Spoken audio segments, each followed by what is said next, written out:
Have you ever wondered why German soldiers, bound by the same national cause, harbored deep resentment towards the SS during World War II?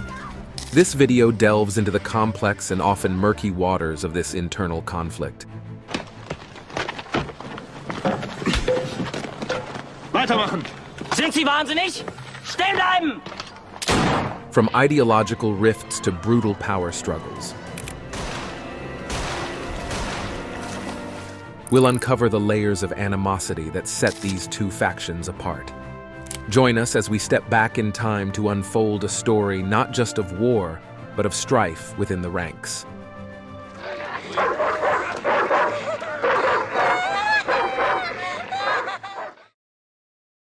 Historical context and origins. To truly grasp why German soldiers despised the Schutzstaffel, SS, it's crucial to understand the historical backdrop and the origins of this paramilitary organization. The SS started as a small unit within the larger Nazi Party, initially serving as Adolf Hitler's personal bodyguards. This was during a time when the political landscape of Germany was tumultuous, marked by street violence and political strife in the post-World War I Weimar Republic. However, the SS rapidly evolved. Under Heinrich Himmler's leadership, it transformed into a massive, multifaceted organization. While the regular German military, the Wehrmacht, was steeped in Prussian military tradition, the SS was distinctly a Nazi creation. It was imbued with the party's ideologies, focusing on racial purity, loyalty to Hitler, and the ruthless ambition to enforce Nazi policies. The regular army, with its long-standing military traditions, viewed the SS with skepticism and disdain. The SS was seen as an upstart, lacking the professional military ethos of the Wehrmacht.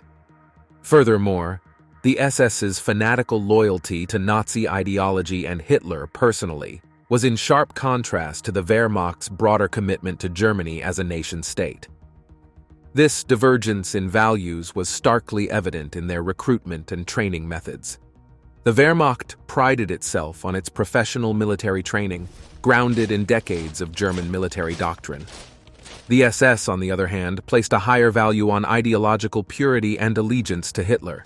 This meant that while the Wehrmacht focused on military capabilities, the SS was more concerned with ideological indoctrination. The SS's rapid expansion and accumulation of power were viewed with suspicion and hostility by the regular army.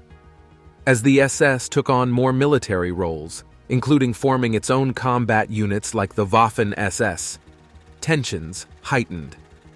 The Waffen-SS was involved in some of the most brutal campaigns of the war, often engaging in atrocities that were at odds with the Wehrmacht's traditional military conduct. Another critical point of contention was the role of the SS in war crimes and the Holocaust. While the Wehrmacht was by no means free from guilt, the SS was the primary executor of Nazi racial policies, including the systematic extermination of Jews and other groups deemed undesirable by the regime. This association with atrocities further sullied the SS's reputation among regular soldiers, who sometimes viewed them as not just a rival military force, but as a morally corrupt one. This conflict was not just ideological or moral, but also practical. The competition for resources between the SS and the Wehrmacht, especially as the war turned against Germany, led to significant operational challenges. The SS often had priority in terms of equipment and supplies, leaving the regular army feeling shortchanged and resentful. Ideological divisions and conflicts. The schism between the German military, or the Wehrmacht, and the Schutzstaffel, SS, during World War II was not just a matter of rivalry. It was deeply rooted in ideological divisions and conflicts. These differences played a significant role in shaping the disdain the Wehrmacht harbored towards the SS. The Wehrmacht, with its origins dating back to the old Imperial German Army, embodied a traditional military ethos. It prided itself on values like duty, honor, and service to the nation. While certainly influenced by the prevailing political climate, the Wehrmacht attempted to maintain a degree of professional autonomy and distance from the Nazi Party's more radical ideologies. This attempt at separation, however, was often more theoretical than practical, as the lines blurred with the progression of the war. In stark contrast, the SS was the epitome of Nazi ideology. Created by Heinrich Himmler, the SS was deeply imbued with the principles of National Socialism. It prioritized racial purity, absolute loyalty to Adolf Hitler, and the aggressive promotion of Nazi policies, including anti-Semitism and Lebensraum, the concept of territorial expansion for the German people. The SS's ideological fervor was not just a part of its identity. It was its raison d'être. The ideological conflict between these two entities was not merely abstract. It manifested in various forms and had profound implications. The SS's involvement in political policing, mass atrocities, and the enforcement of racial policies often put them at odds with the Wehrmacht. Many in the military were uncomfortable or outright opposed to these actions, viewing them as dishonorable and detrimental to the traditional conduct of war. This discomfort was particularly pronounced when it came to the SS's role in the Holocaust and other war crimes, which many in the Wehrmacht saw as barbaric and unbecoming of a soldier's duty. The SS's approach to warfare also contributed to the divide. The SS units, particularly the Waffen-SS, were notorious for their brutal tactics and disregard for the established rules of war.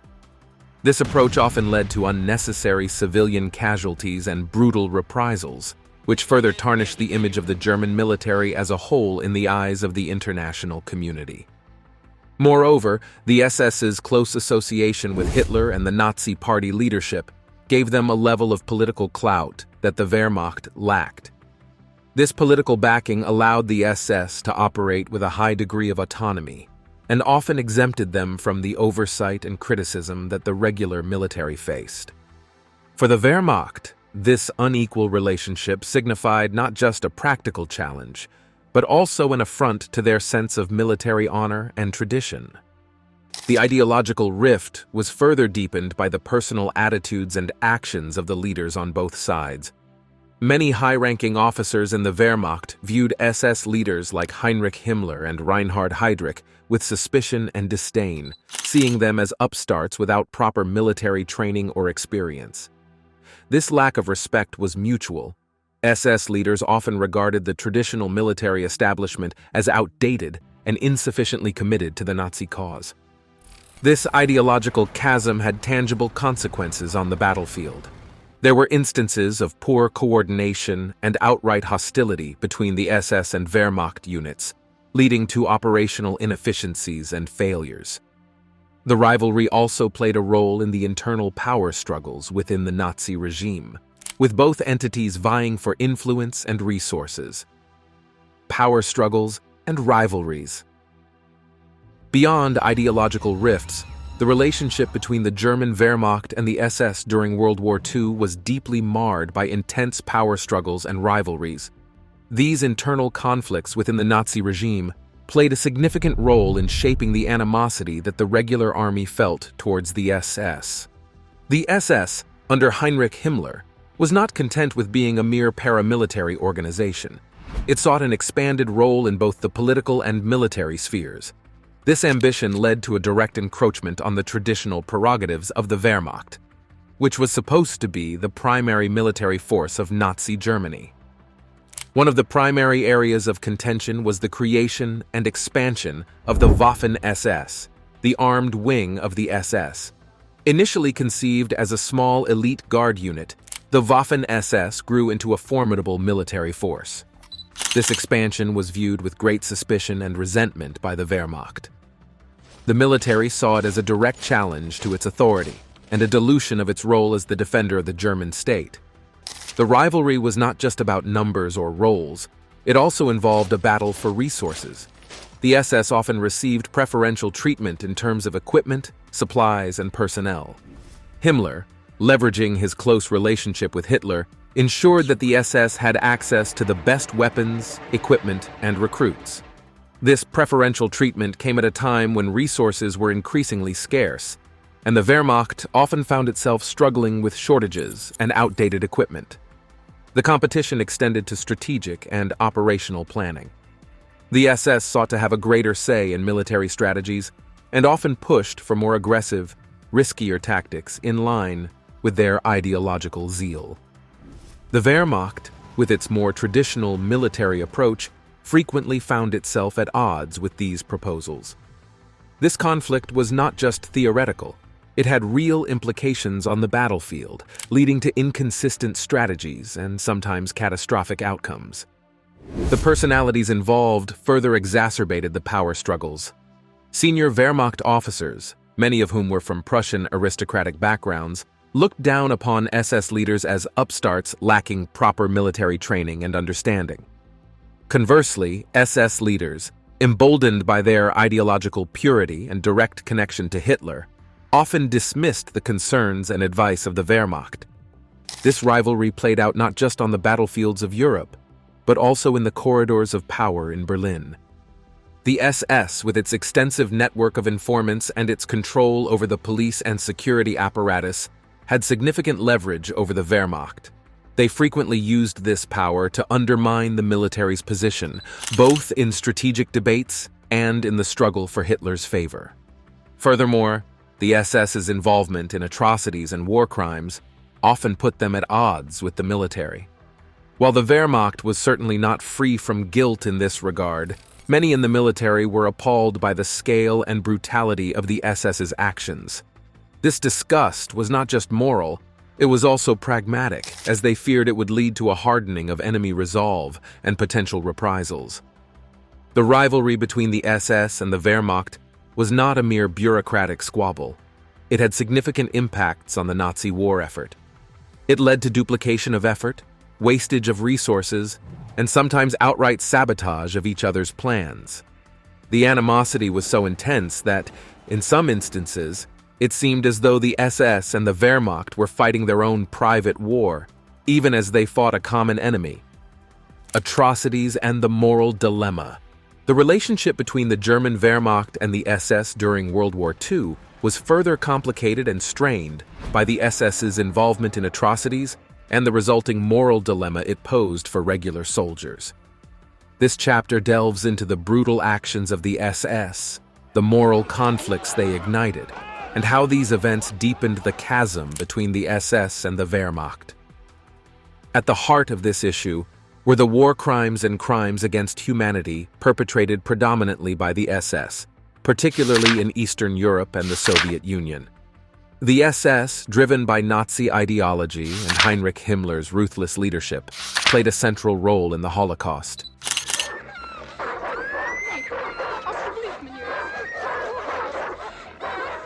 The mass murder of Jews, Romani people, Soviet prisoners of war, and other groups considered undesirable by the Nazi regime. They also orchestrated numerous massacres and were responsible for implementing policies of terror and brutality against civilian populations. These actions were not only in stark contrast to the conventional military conduct expected of the Wehrmacht, but also posed profound ethical and moral dilemmas. Many soldiers in the Wehrmacht were deeply disturbed by these atrocities. They found themselves torn between their duty as soldiers, their loyalty to their nation, and their personal sense of morality. For some, this resulted in a silent complicity, while others actively sought to distance themselves from the SS. The moral divide was further deepened by the SS's notorious reputation for brutality. The Waffen-SS, the combat arm of the SS, was involved in some of the most infamous war crimes of the conflict, including the Malmedy massacre during the Battle of the Bulge and the murder of British soldiers at Arnhem. These actions earned the SS a reputation for savagery and dishonor, which many in the Wehrmacht sought to disassociate from, as they prided themselves on their military professionalism and honor. The Wehrmacht's own involvement in war crimes, however, complicates this narrative. While there was a clear distinction in the scale and systematic nature of the atrocities committed by the SS, the regular army was not immune to committing acts of violence against civilians and prisoners of war. This shared guilt, however, was often overshadowed by the more egregious and systematic nature of the SS's crimes. The SS's role in these atrocities was not merely a byproduct of the war. It was a deliberate and integral part of their function within the Nazi regime. The SS was instrumental in implementing the final solution, the Nazi plan for the genocide of the Jews. They operated death camps, conducted mass shootings, and implemented policies of forced labor, starvation, and medical experimentation. This involvement in genocidal policies created a significant rift within the German military establishment. While there were certainly elements within the Wehrmacht who shared the SS's ideological zeal, many were horrified by the scale of the atrocities. This horror was not always driven by moral considerations. In some cases, it was a pragmatic concern about the impact these actions would have on Germany's standing in the world and the conduct of the war. Moreover, the SS's actions often placed the Wehrmacht in difficult positions. The military was sometimes called upon to support or cover up SS atrocities, placing soldiers in a morally compromising situation. In some instances, Wehrmacht officers attempted to intervene or mitigate the actions of the SS, although these efforts were often limited and hampered by the overall complicity of the military in the Nazi war effort. Personal accounts and perspectives. The animosity between the German Wehrmacht and the SS during World War II is further illuminated by personal accounts and perspectives from those who witnessed and participated in this internal conflict. These narratives provide a human dimension to the historical events, revealing the complex emotions and experiences of the soldiers involved. One poignant account comes from a Wehrmacht officer who recalled the first time he witnessed SS troops executing civilians in a captured village in the Soviet Union. He described feeling a mixture of horror, anger, and helplessness. The officer's testimony highlighted the moral conflict many Wehrmacht soldiers faced, the struggle between their duty to follow orders and their personal sense of right and wrong. Another perspective is provided by a former member of the Waffen-SS who spoke about the intense indoctrination and loyalty demanded by the SS. He described how the SS's ideology of racial superiority and unwavering commitment to Hitler was instilled in its members, creating a sense of elitism and separation from the regular army.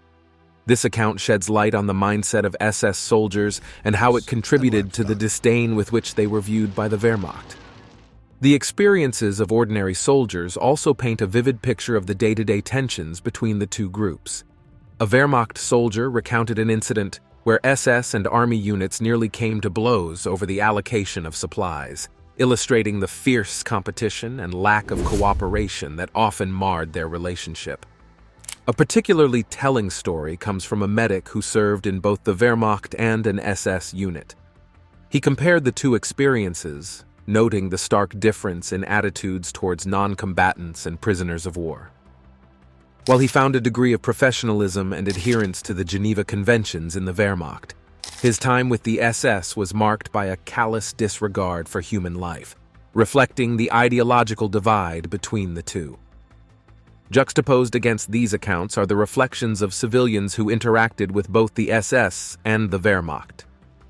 One such civilian from an occupied territory recalled the fear and brutality associated with the SS, contrasting it with the relatively more restrained behavior of regular army soldiers.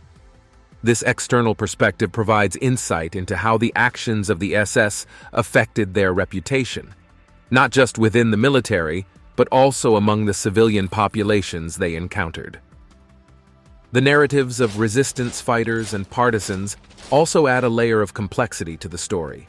Several accounts from Eastern Europe described the Wehrmacht as a conventional enemy, while the SS was viewed with particular hatred due to their role in repression and atrocities. This distinction, while not absolving the Wehrmacht of its own crimes, highlights the notoriety of the SS even among those fighting against the Nazi regime. In addition to these first-hand experiences, the post-war reflections of Wehrmacht and SS veterans provide a retrospective view of their wartime roles. Many former Wehrmacht soldiers expressed a sense of betrayal and disillusionment, feeling that the SS's actions had tainted the reputation of the German military and overshadowed their own service. Conversely, some SS veterans remained defiant, upholding their actions as necessary for the defense of the Reich. Strategic differences and battlefield impacts.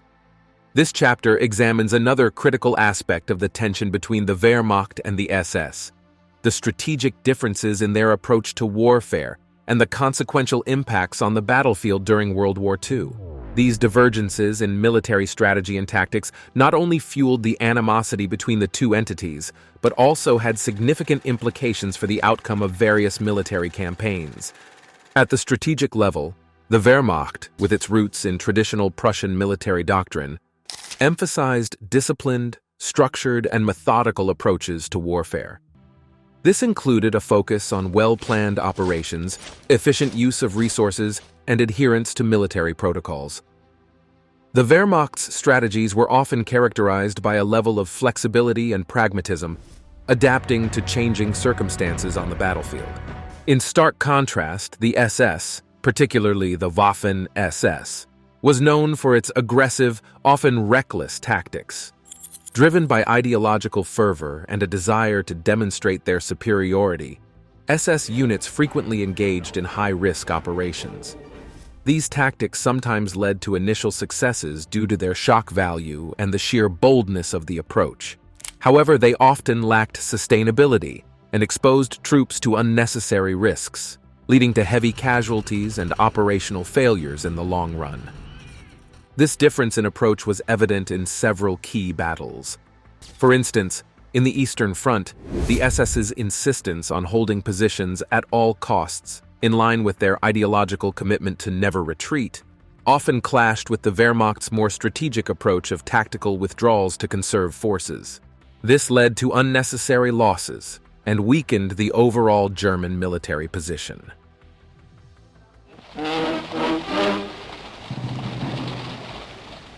The clash of strategies also played out in the treatment and management of occupied territories.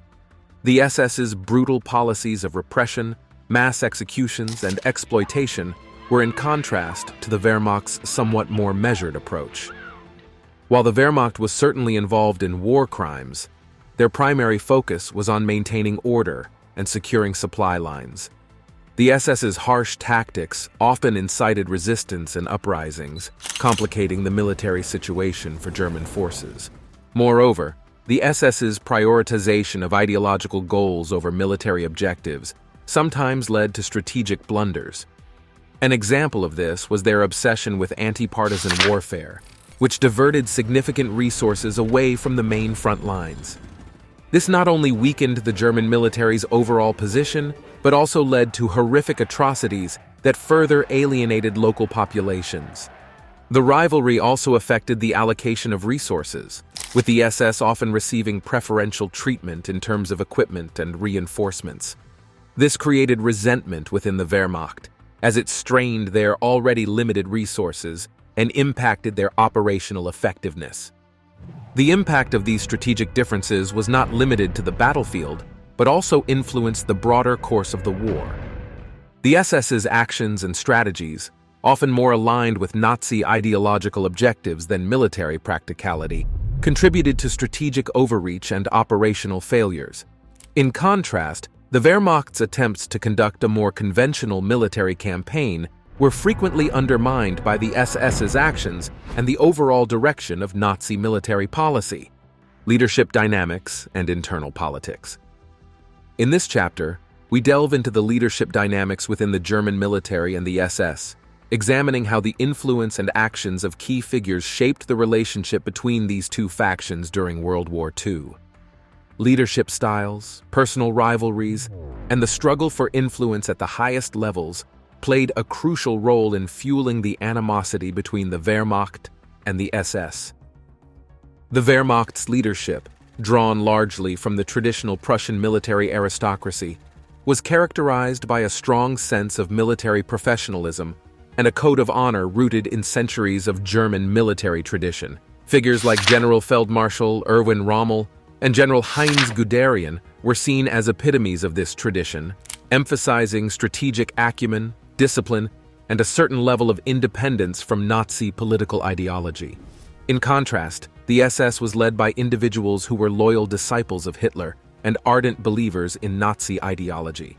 Heinrich Himmler, the Reichsführer SS, was more a political leader than a military one, and his leadership style was marked by fanaticism, ruthless ambition, and an unwavering commitment to the implementation of Hitler's policies. Other influential SS leaders, such as Reinhard Heydrich and Adolf Eichmann, were known for their zealous dedication to the Nazi cause and their roles in orchestrating the Holocaust.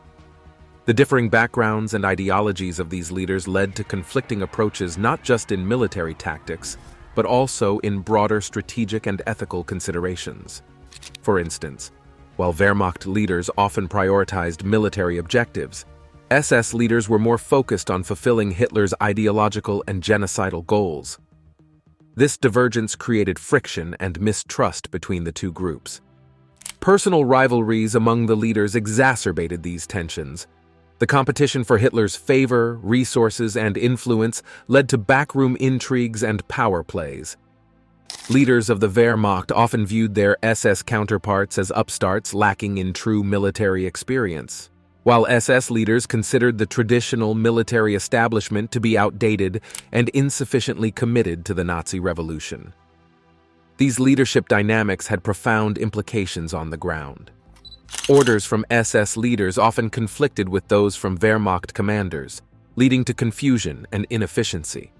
Moreover, the SS's direct line to Hitler allowed them to bypass the traditional military command structure, undermining the authority of Wehrmacht officers and fueling resentment among the ranks.